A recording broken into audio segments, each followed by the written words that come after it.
Malaysia visa পুরোপুরি বন্ধ না, আবার পুরোপুরি আগের মতো চালু না। এটাই হচ্ছে আসল সত্য। অনেকেই সোশ্যাল মিডিয়ায় বলে ভিসা পুরো বন্ধ, আবার কেউ বলে পুরো খুলে গেছে। দুটোই পুরোপুরি সঠিক না। বাস্তব অবস্থা হচ্ছে মালয়েশিয়া ধীরে ধীরে আবার বাংলাদেশ থেকে শ্রমিক নেওয়া শুরু করেছে, কিন্তু খুব সীমিতভাবে এবং নতুন নিয়মের মাধ্যমে। বাংলাদেশে কর্মীদের জন্য 2024 সাল থেকে বন্ধ মালয়েশিয়ার শ্রম বাজার।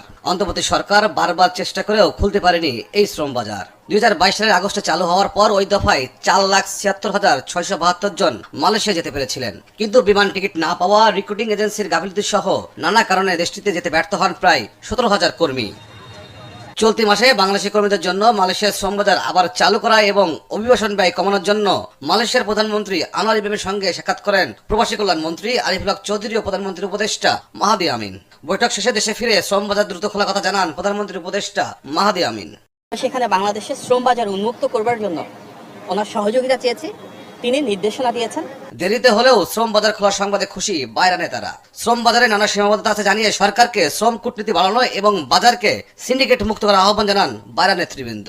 অলওয়েজ আমরা একটা ব্যাকফুট আছে, আমাদের বার্গেনিং পয়েন্টটা আমাদের, আমরা শ্রম কূটনীতিতে আমরা কিছুটা আমাদের দুর্বলতা আছে। এই দুর্বলতার কারণ হচ্ছে যে আমাদের যে প্রোডাক্টটা, আমাদের যে এই যে আমাদের কর্মীরা তারা দক্ষ নয়, এটা একটা যে কোনো দুর্বলতা আছে। কমিউনিকেশন স্কিলের দুর্বলতা আছে। আমরা আশা করব এই ক্রেডিবল রিক্রুটিং এজেন্সি বলতে যাতে আবার 10টা 30টা না আসে, এবার 200 লাইসেন্সকে দেখ। আমরা তো মানে সক্ষম যেই লাইসেন্সগুলোর কথা বলা হচ্ছে, সেখানে আমাদের সরকার প্রায় 421টি লাইসেন্স তাদের কাছে পাঠিয়েছেন। যদি 421টি লাইসেন্সকেই তারা দিয়ে দেন। তবে জনশক্তি রপ্তানি বিশেষজ্ঞ আসিফ মুনির বলেন, দুই দেশের যত বিবৃতিতে অনেক কিছুই স্পষ্ট নয়। কোয়ালিফাইড রিক্রুটমেন্ট এজেন্সি বাছাই প্রক্রিয়াকে সিন্ডিকেটের অংশ বলেই মনে করেন এই জনশক্তি বিশেষজ্ঞ।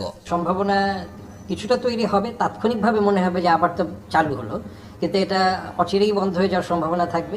এবং মালয়েশিয়া কিন্তু এক ধরনের একটা ক্যাট অ্যান্ড মাউস গেম খেলে। এই যে ক্রেডিবল শব্দটার মধ্যে একটা শুভঙ্করের ফাঁকি আছে, কারণ এটা কি, এটা কোনো ব্যাখ্যা নেই। এবং এই যৌথ বিবৃতিটাও আসলে অনেকগুলো কথাই হচ্ছে যে খুব শুনতে ভালো শোনায়, এরকম বাক্যগুলো সেখানে ব্যবহার করা হয়েছে। তো ভালো শোনায় সেটা একটা ডিপ্লোম্যাটিক জায়গা হতে পারে, যে উভয় সরকারের যখন ডিপ্লোম্যাটিক্যালি কথা বলছে, কিন্তু এর বাইরে অন্য কোনো ডকুমেন্টের কথা আমরা জানি না। মালয়েশিয়া শ্রম বাজার চালু এবং সচল রাখতে দুই দেশেরই আন্তরিকতা দরকার উল্লেখ করে এই বিশেষজ্ঞ জানান, চাপ প্রয়োগ বা শর্ত আরোপ করে সমস্যার সমাধান সম্ভব নয়। গত কয়েক বছর ধরে বিভিন্ন সমস্যার কারণে মালয়েশিয়া বাংলাদেশ থেকে শ্রমিক নেওয়া বন্ধ করে দিয়েছিল, বিশেষ করে সিন্ডিকেট, অতিরিক্ত খরচ এবং দুর্নীতির কারণে। কিন্তু 2026 সালে আবার দুই দেশের মধ্যে আলোচনা হচ্ছে এবং ধীরে ধীরে শ্রমবাজার খুলে দেওয়া হচ্ছে।